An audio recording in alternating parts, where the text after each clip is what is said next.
Welcome to the afternoon and our final keynote. I'm Gloria Kondrup, the Executive Director of the Hoffmitz Milken Center for Typography.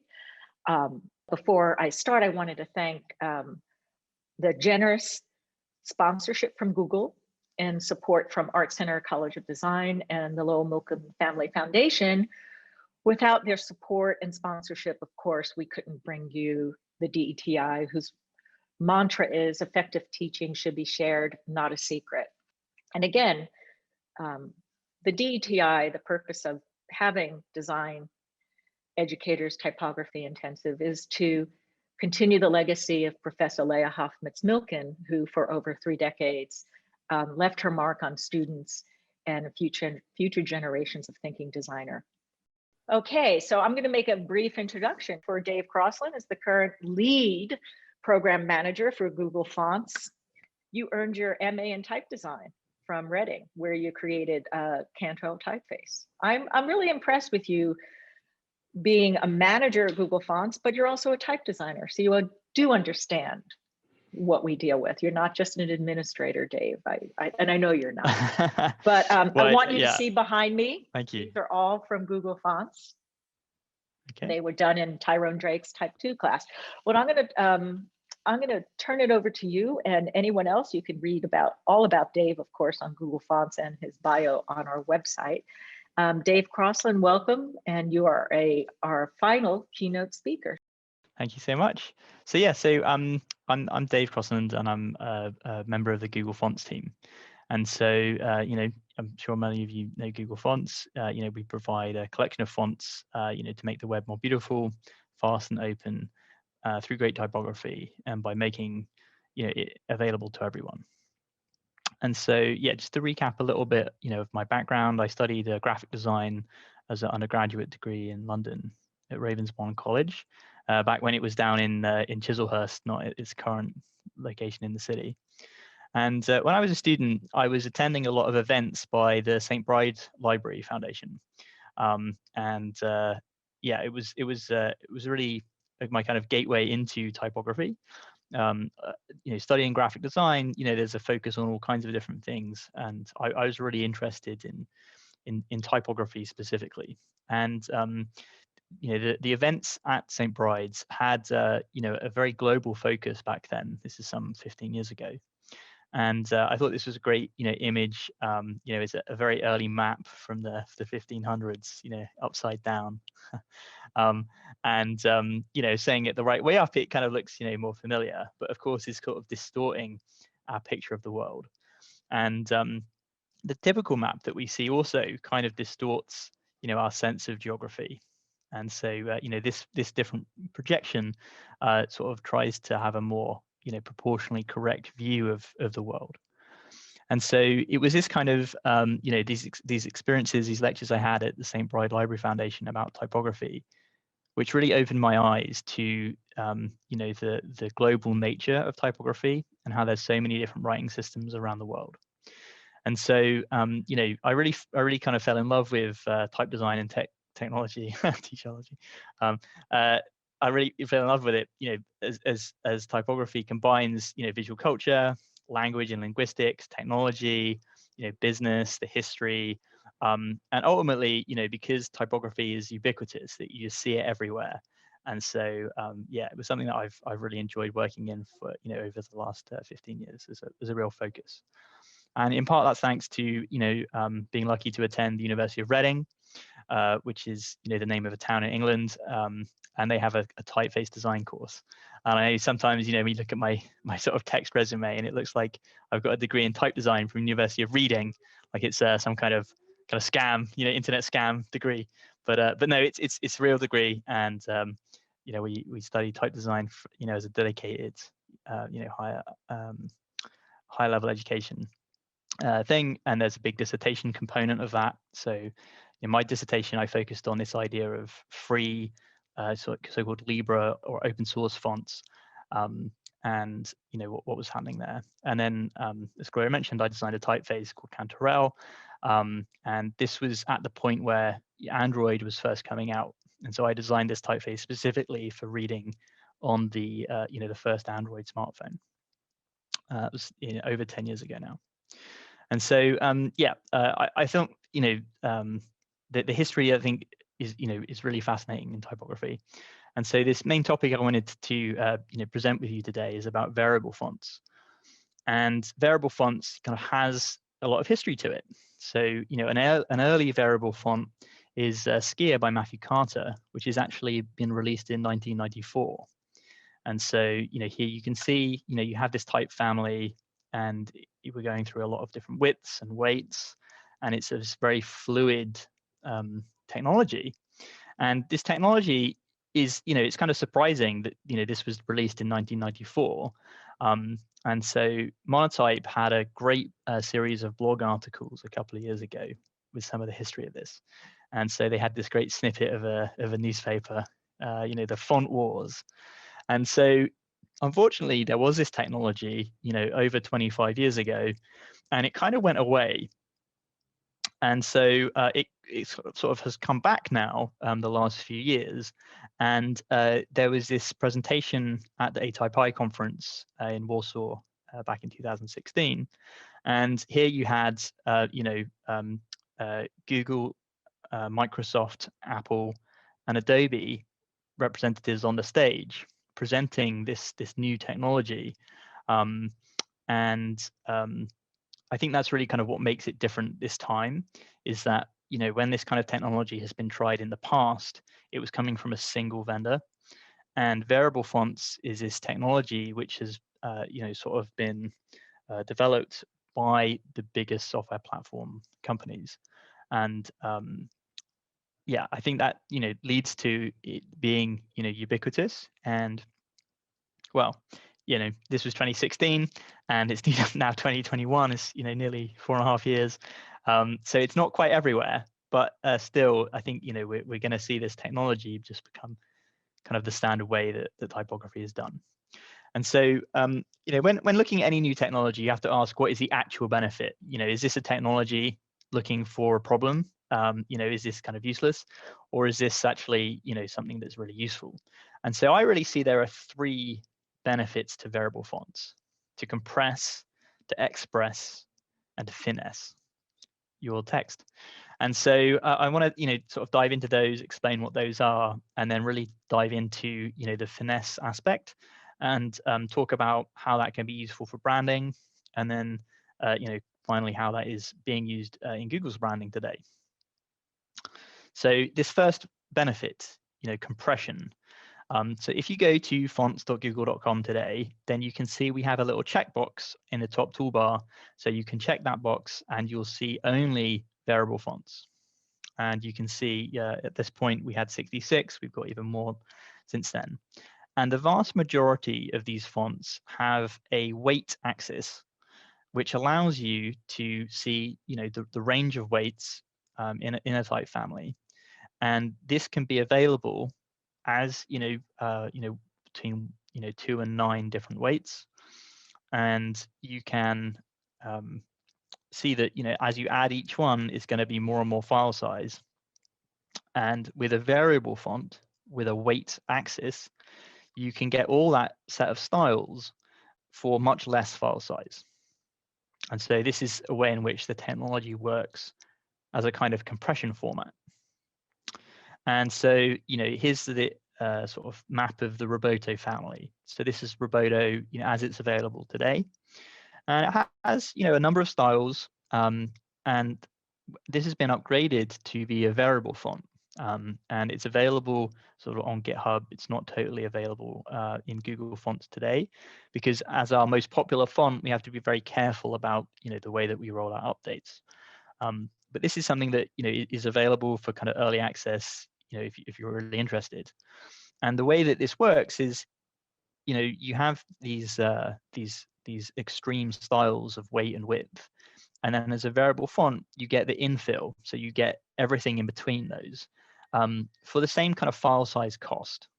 So for the cost of 4 or 5 individual fonts, you now get a complete palette.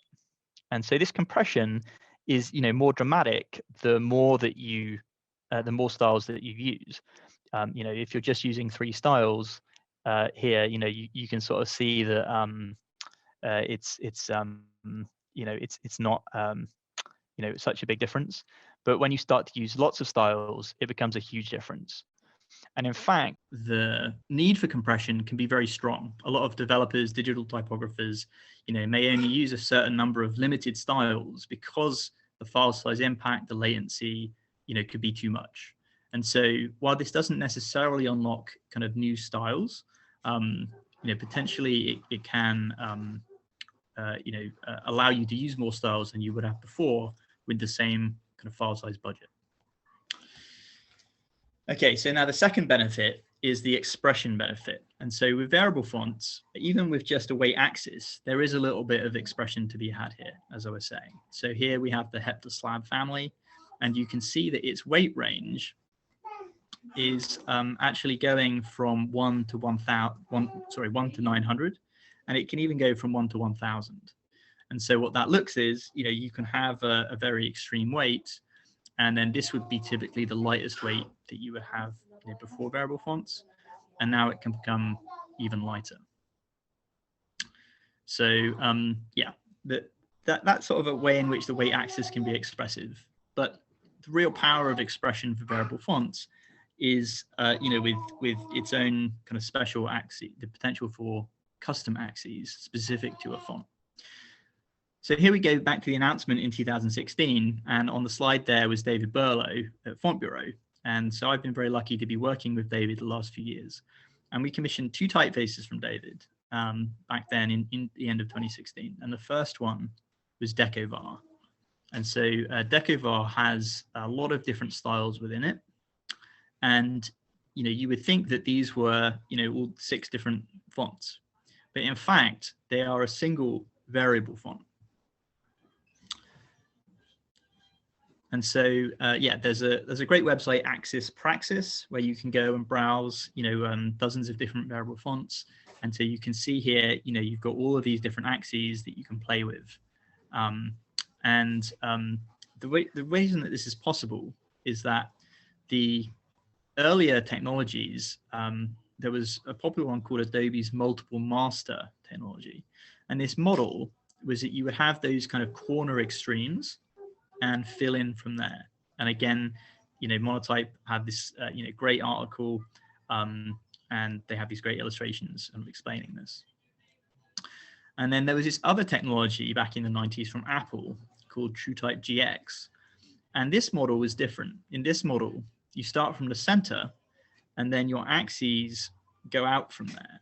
And so you can recreate the same, sort of combination of weight and width in this case.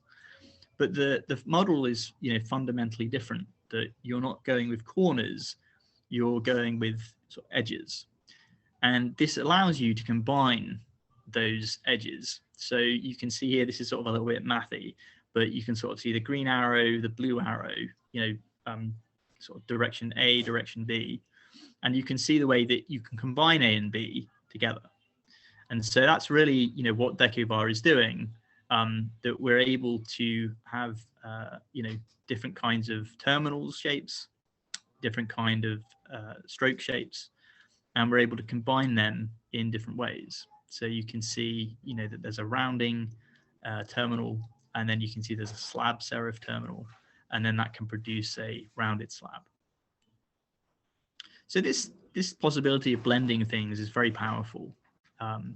And that kind of leads us to the third benefit, which is the ability to finesse your text using variations. So again, going back to a simple case of a weight axis only, here we have the QFAM typeface family, which is a Latin and Arabic type family. And so here's the Arabic with the regular weight 400.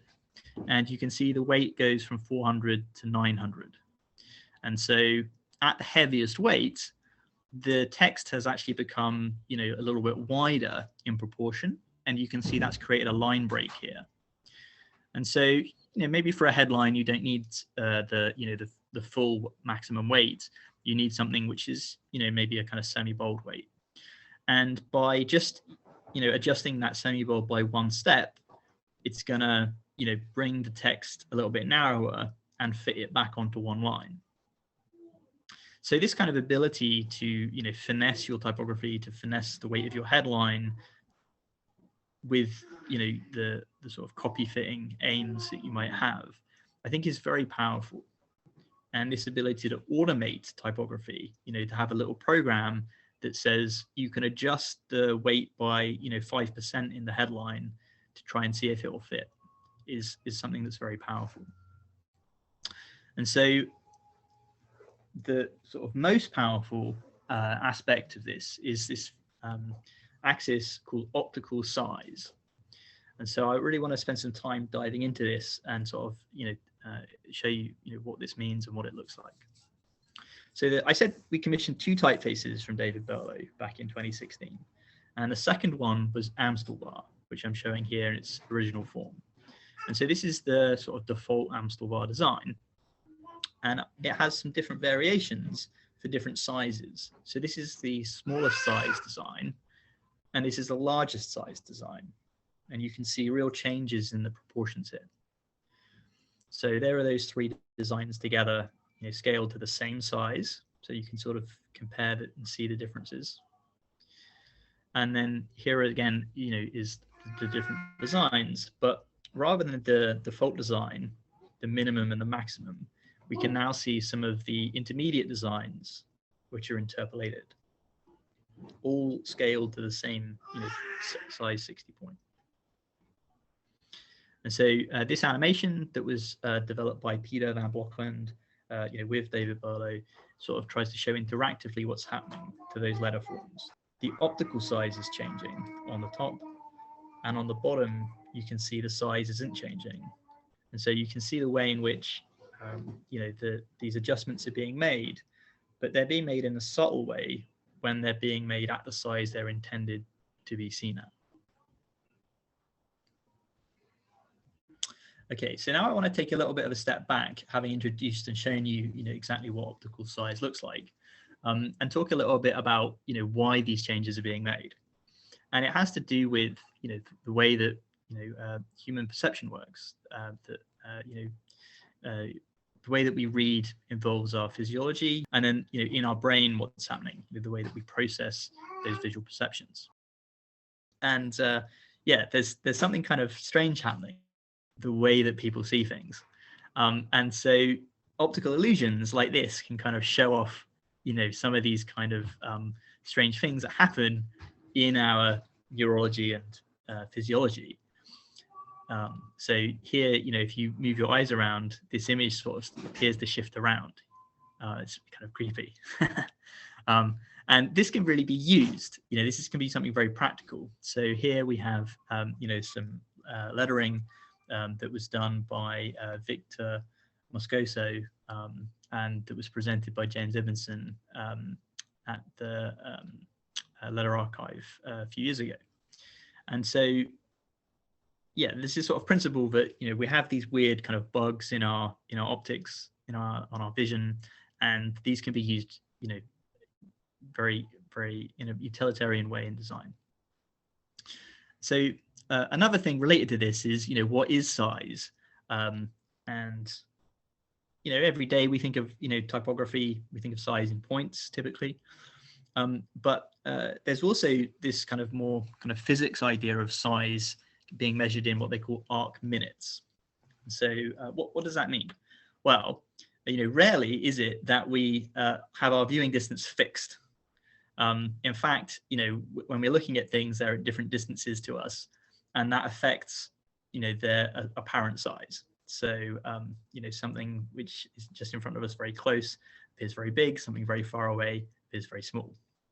And so this is important to, you know, typography, because if you're looking at typography for, you know, sort of road signage, it's very far away and therefore effectively very small. Whereas if you're looking at something very close to your face, you know, maybe holding up your phone to it, then, you know, the text is getting effectively bigger than it would be, say, as a newspaper, which you might hold further away.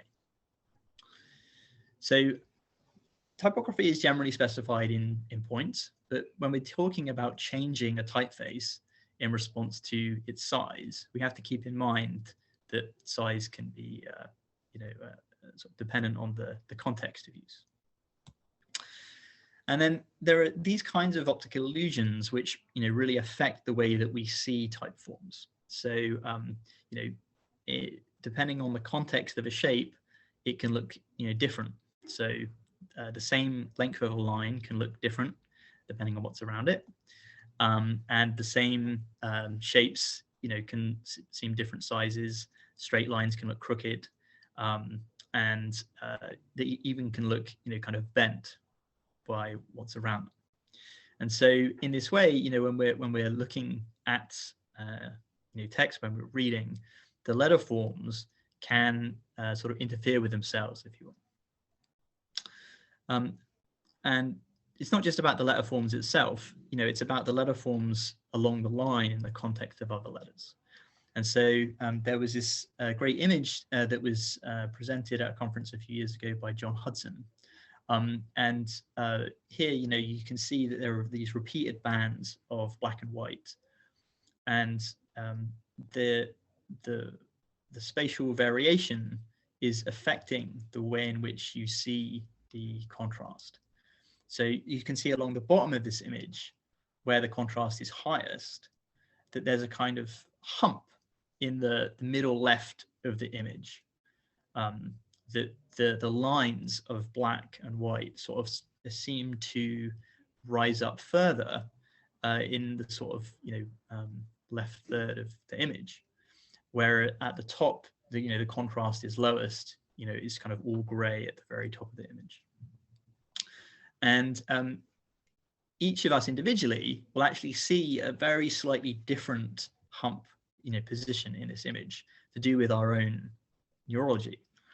And the way that our visual perception is responding to that range of contrast and spatial frequency. And so if you scale this image, or right now, if you kind of lean back and lean forwards looking at it, then you might kind of be able to sense the way in which that shape of that hump is kind of going to shift left and right. Yeah, very, very peculiar. And so when we're reading, there's this sort of rhythm that's happening. And so these changes that are happening in optical size are intended to help improve the reading experience due to these kinds of optical illusions and optical effects. And again, almost like variable fonts, this is something where we can go into the history.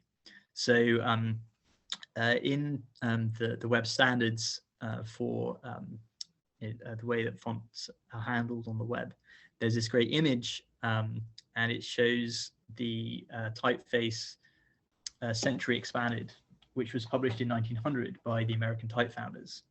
And this image, I think, was prepared by Nick Sherman, who runs the V-Fonts website. And yeah, it's part of this, sort of modern standard. And underneath it, we're showing the next typeface, which we commissioned from David Berlow, which is called Roboto Flex. And so, you have 120 years of history right here, and the same kinds of, techniques being used in very different technologies.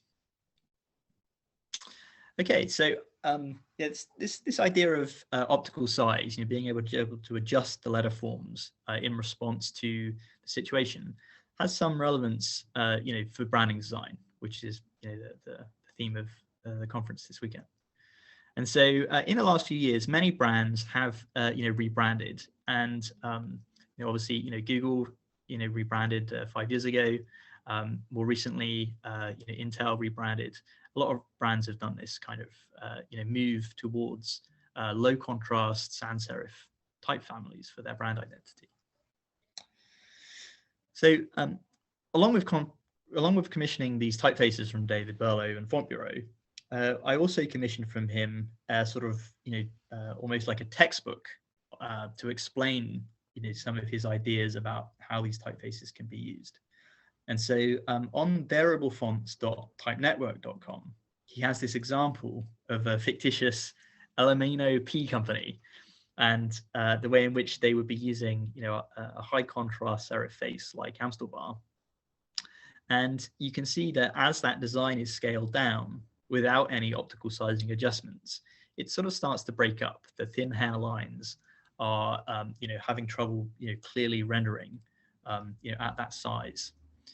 And so, like many companies, they might consider rebranding, to a typeface which, when scaled, linearly without any optical size adjustments, is holding up much better.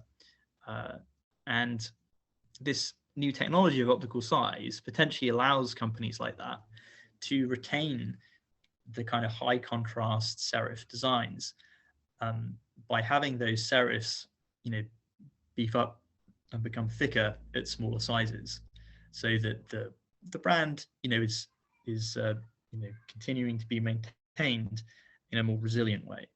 And this example, maybe is going a little bit too far. The smallest one there, maybe the thinnest strokes of the letters are becoming too thick. But nevertheless, that's sort of the idea, that with optical size, you can make your type design defensive. Okay, so yeah, here we can sort of compare, the two, and sort of see the way in which, yeah, it's being made stronger. Okay, so the next thing, going back to not just logos, but the reading experience. Optical size can have a big impact on reading fluency, and potentially leading to better comprehension, better retention, and ultimately, reading speed. And this has to do with the way that STEM rhythm works. So a few moments ago, I was talking about the spatial frequency and contrast kind of graph. And so in this word minimum, we have, a sort of, something where you can sense there's this, rhythm of black and white, black stems and white counterforms. That's sort of like that image that we were just looking at. And so when we're reading, our eyes are sort of saccading over the text. And in sort of eye tracking studies, then we can have like a high-speed camera watch somebody's eyes and see exactly how their reading experience is working, where their eyes are jumping over the tops of the letter forms kind of along the X height, and kind of like a pipette, sucking up the images of a few letters at a time. And this process, is something that we can also kind of experience. So there's this old kind of meme that's been floating around for many years, where you can take the first and last letter of a word and keep them in the same position, randomize the position of the other letters, and actually, you can actually read at a pretty similar speed to before, because you're experiencing, your eyes jumping over the tops of the letters and your brain kind of piecing the word together unconsciously. And yeah, there's really something interesting, I think, about this, which is that you can also take a text and flip the letters around, mirror them in different ways, and you can still have quite a good reading experience. It's much more disrupted than in the previous example, but still you can kind of read right to left, in the second and fourth columns, and in that third column, you can read left to right with all the letters being flipped. It's kind of a bit of a trippy experience. Yeah, this is a great image posted by Martin Silverton on a Quora question. And yeah, I think these sort of things like the optical illusions are really great, because you can kind of experience kind of a little bit of a break in the experience of reading, and sort of get a sense of the mechanics of what's going on. So can variable fonts help people with reading fluency? Well, there's a project which Google Fonts was able to support, called the Lexen project. And this project has a special variable font axis. It's not an optical size axis, it's an axis that's currently called the Lexen axis. And you can see that there's these adjustments that are made to the letter form, making it wider and more widely spaced. And what research has shown is that the reading experience can really be improved by making these kinds of adjustments. And so, yeah, the researcher and educational therapist Bonnie Shaver-Troop has collaborated with type designer Thomas Jokin on this project. And this ability to sort of adjust the letters to make them more widely spaced and wider here is taken to an extreme. And for some readers who are not as fast, not as fluent, this extreme intervention can really improve their reading experience. So what you typically see in optical size designs is something not as extreme as this, but still subtle adjustments which are you can imagine relating to that spatial frequency and contrast graph, and that it's in the same way as moving backwards and forwards from the screen can kind of shift the hump on that image. The subtle adjustments that are being made in an optical size axis can shift the typeface back into that sweet spot. Okay, so as I said, we've looked at David Burlow's Decovar, his Amstel var, and he's been working on a new version of Roboto called Roboto Flex. And so this is related not to branding design so much, but to sort of product design, and specifically the way that optical size works in type ramps. And so here we have a sort of simple layout, and you can see that the text feels a little bit uncomfortable in that paragraph block. And that's because the 32-point design has been misapplied to the text sizes. And so now, if we look at the sort of typical design, which is the classic Roboto that's been around for many years, this has been calibrated as a 14-point design. And here you can see that, in contrast to the 32-point design in the paragraph, that this paragraph, feels a little bit cramped, and this paragraph feels much more easy to read, much more comfortable to me. And you can see that, that's related to the changes that are demonstrated in the Lexan project. However, at the larger sizes, then this, is seeming a little bit, too heavy to my eye. It's needs to be reduced in weight a little bit.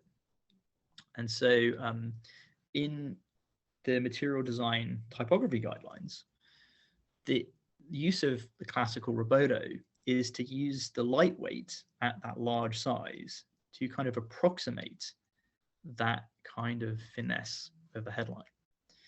And so with a variable font, with an optical size axis, you can just say, the regular weight, and those kinds of adjustments can be built in. And so here you see that, each size is being typeset in its appropriate optical size. And the weight of that top heading is adjusted, but also the X height, the overall proportions, there's a number of changes which are being made to improve the reading experience at that large size. So here's a few different ways of seeing the same thing. So here we have the classic Roboto, and you can see here this kind of unevenness in the different type sizes. And then here you can see the evenness being produced through the optical size variation. And so again, you can see the details, the way in which the regular, the light, and the medium weights are used in the classic material design type ramp, and then the way that it's just regular, used at all sizes, being automatically adjusted with Roboto Flex.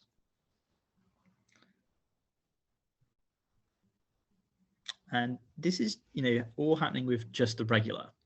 And so the other idea with optical size is not just downsizing and improving the reading experience at small sizes, but also kind of upsizing and improving typography at large sizes. And this brings us back a little bit towards branding. So here's the sort of typical font family where you have your range of weights and widths. And for text sizes, you typically only use a smaller set of styles than the full family is providing, because the full family is being used at different type sizes. And so those light styles are being used to sort of approximate the regular at large sizes. And then similarly, maybe like the condensed black weight, you wouldn't really use that at a 10-point text size. It's intended for use at larger sizes. And so Roboto Flex, has this ability to scale. So as we increase the font size, the optical size is changing and the X height is changing. It's quite subtle as it happens like this. But we also have changes to the amount of weight that's available. So at that large size, the amount of weight can become quite extreme. And then similarly, the range of widths can also become much wider at large sizes. And when we were developing this typeface, David's original code name for it was Roboto Extremo, because you can see the range of weights, especially at the lighter weights, can really become very extreme.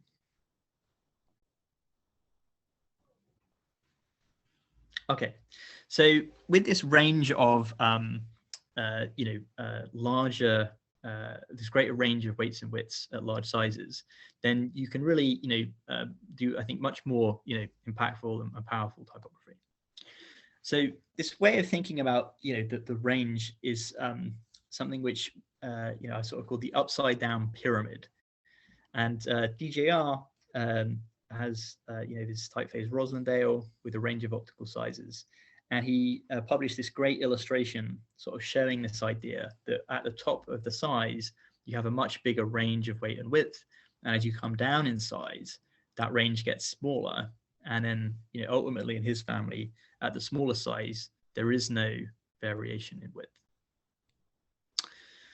And so, there's this idea, that the large size type design is about elegance.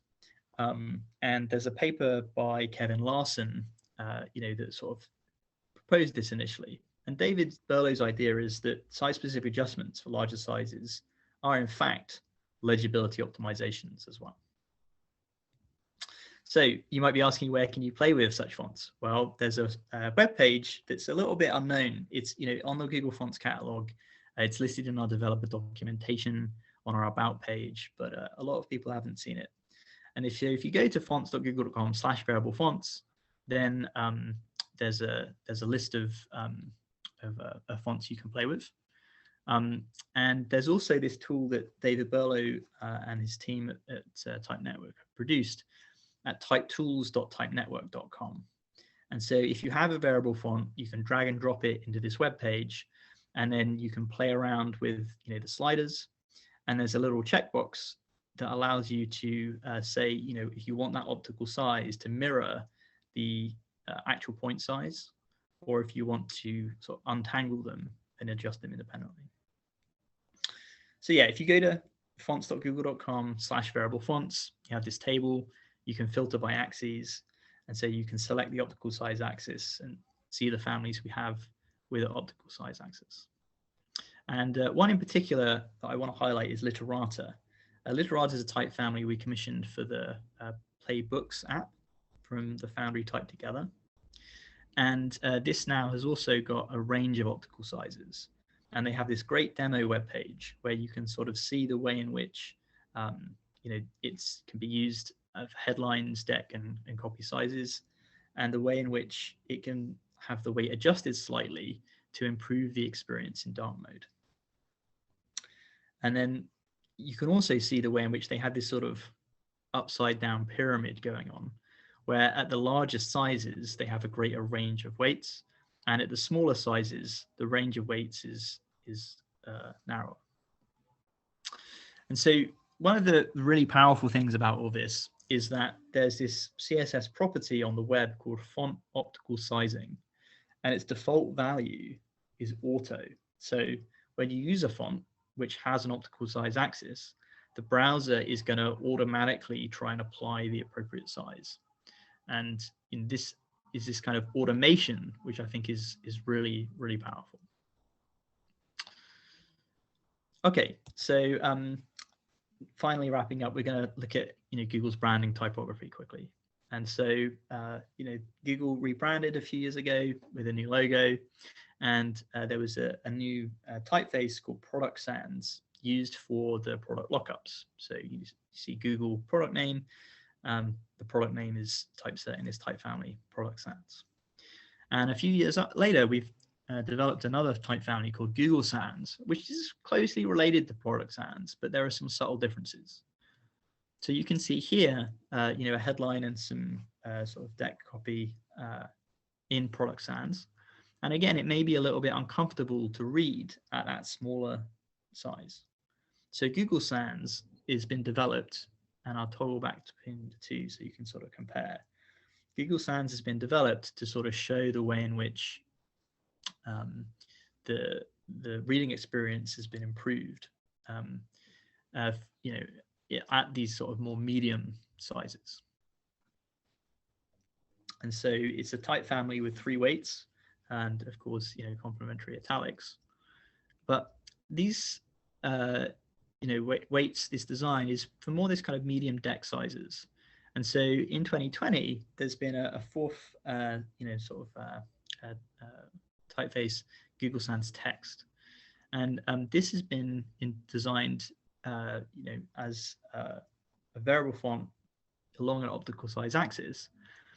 But, with branding, it can be important to, have a lot of consistency.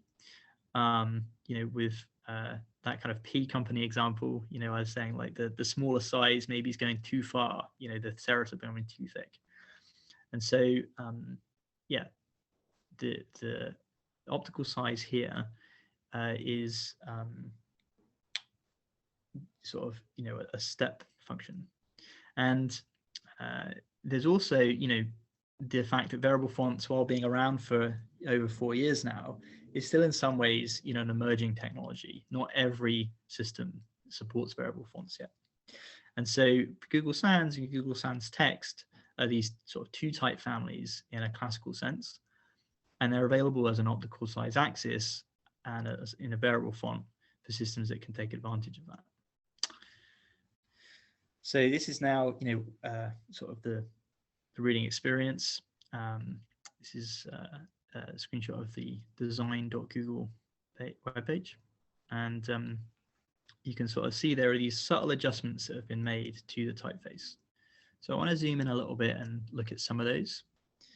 So one of the big differences is the X height is increased. So the size of the lowercase letters is just proportionally larger, which is going to make the reading experience easier. And then subtle adjustments were made to apertures and the counterforms, again to sort of open up space and increase the the contrast and the spatial frequency inside the letters. We also made changes to the numeral forms and proportional changes, which improve the sort of rhythm and the reading, the reading experience. And the biggest thing that can affect that, as I've been discussing, is the spacing, the metrics. So this is available as a font. The weight axis is smooth and continuous, but as I was saying, the optical size axis in this case is a sort of step function. It snaps from one to the other at 17 and 18 point.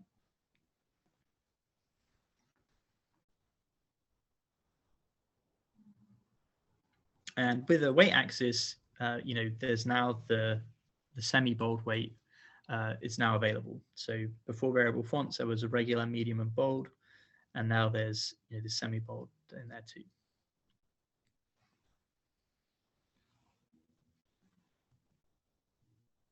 And so this kind of interpolation is sort of not so helpful.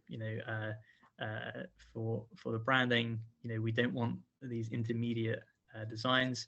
We want it to snap between one and the other. And so here it is again in usage on the design.google webpage, and you can see it's being used today as 2 different static font families. And so there's this opportunity in the future to upgrade it to be a variable font for systems that use that technology. Okay, so again, here are some links where you can learn more about it. We've got the Google Fonts page to see the variable fonts we have available, an article on Google Design about variable fonts, and then some of the web pages I've shown today from some of the foundries we work with. Thank you very much. Thank you, Dave, for your wonderful presentation. Everyone's like so fascinated with the detailing of this. So we have a few minutes for some questions, and it's really interesting. There are many facets about variable fonts. Will there ever be a time when the end user, will be able to change the optical or weight of a font? Right now, it's for the designer to use in designing, but do you think the technology will change? Let's say if you're on a Kindle or something, and I'm the end user, that I'm able to say, gee, I wish I could adjust this to make my reading fluency better. Is that coming down? Yeah, I mean, I think in some ways, that's already kind of the case, that the nature of the web technology is that you can adjust the style sheets of a web page by your browser, and there's sort of readability extensions you can install in the Chrome, Firefox, Safari, to adjust things. And so, yeah, I think that there's definitely potential for those kinds of extensions to take advantage of the capabilities in variable fonts.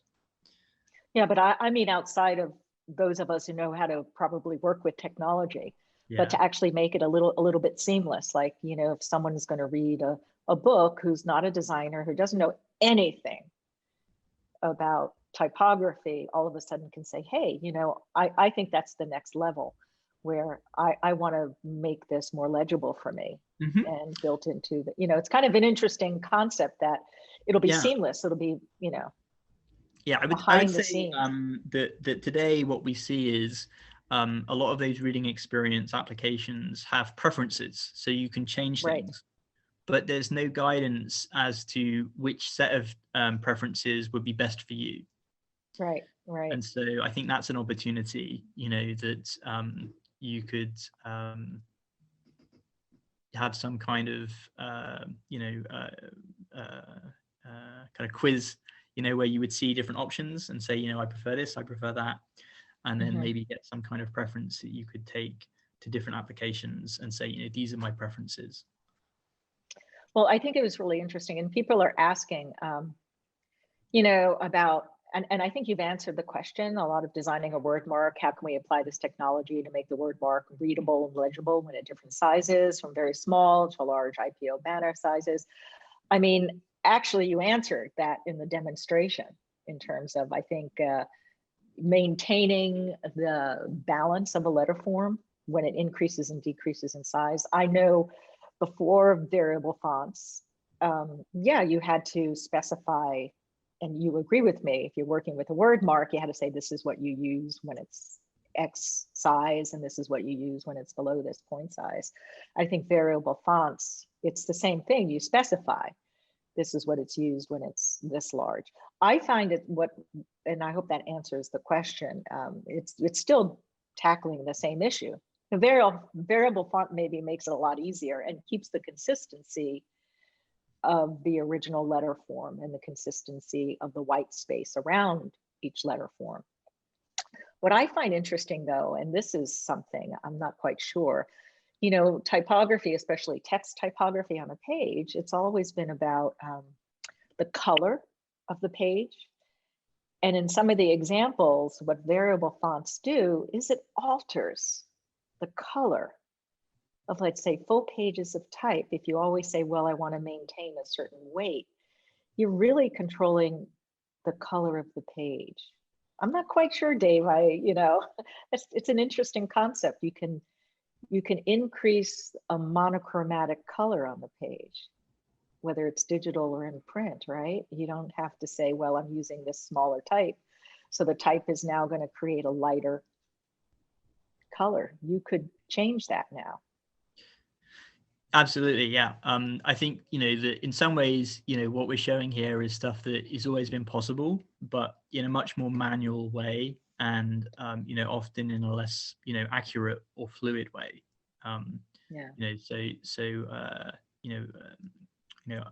Type directors, art directors, typographers, have always taken a lot of care over what font weight to use within a family, but often their palette of choices has been really restricted.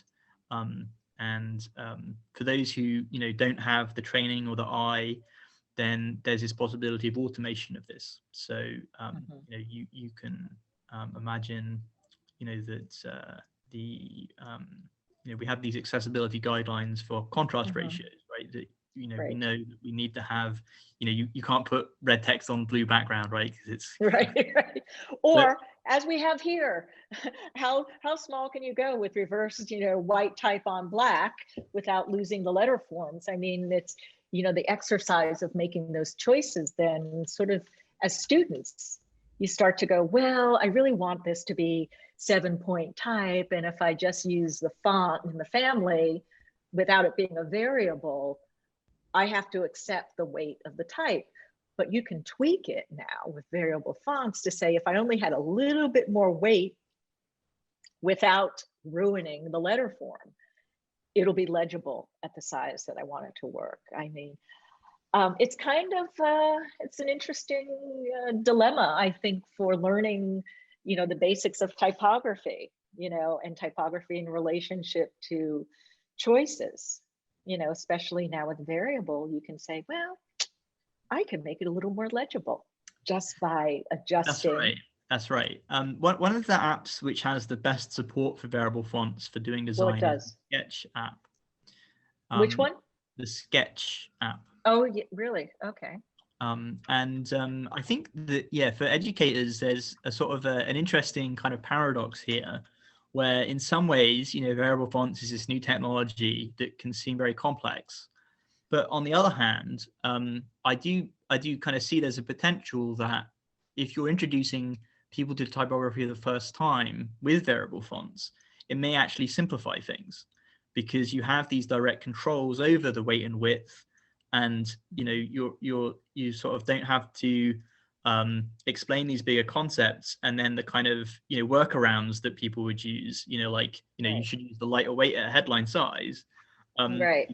The font is going to be automatically at the right an even weight at all sizes. Or if you say you want to increase the weight and your type family only has a few choices, it can be more difficult to select the appropriate weight. Yeah, it's fascinating how the education of typographers are changing rapidly, not just with variable fonts, but with use of variable fonts and developing of brands, AI, AR. I mean, I can imagine all of that's going to rapidly be affected by variable fonts too, and it's just something for thinking about how typography is taught. At what point do you start teaching beyond the basics? There's always the basics, and then do you immediately look at, and I'm a big proponent of working with technology, because technology has always affected how we use type and what develops, in new letter forms and a new type. And I think this is the next step, variable fonts used in, VR and AI, and, it's going to be a hard learning curve for all of us in education, obviously. But that's the way type goes. That's the way type design goes. And like I said, we now encourage all of our students, especially our beginning students, to go to Google Fonts, because you've allowed students to see some fabulously designed fonts without getting into a mess with licensing. I think that's important too. Students have to understand that. So open source has made it a lot easier for students to learn. So we thank you for that also. Yeah. Thank you, everyone. And again, Dave, thank you. You're very welcome. Bye.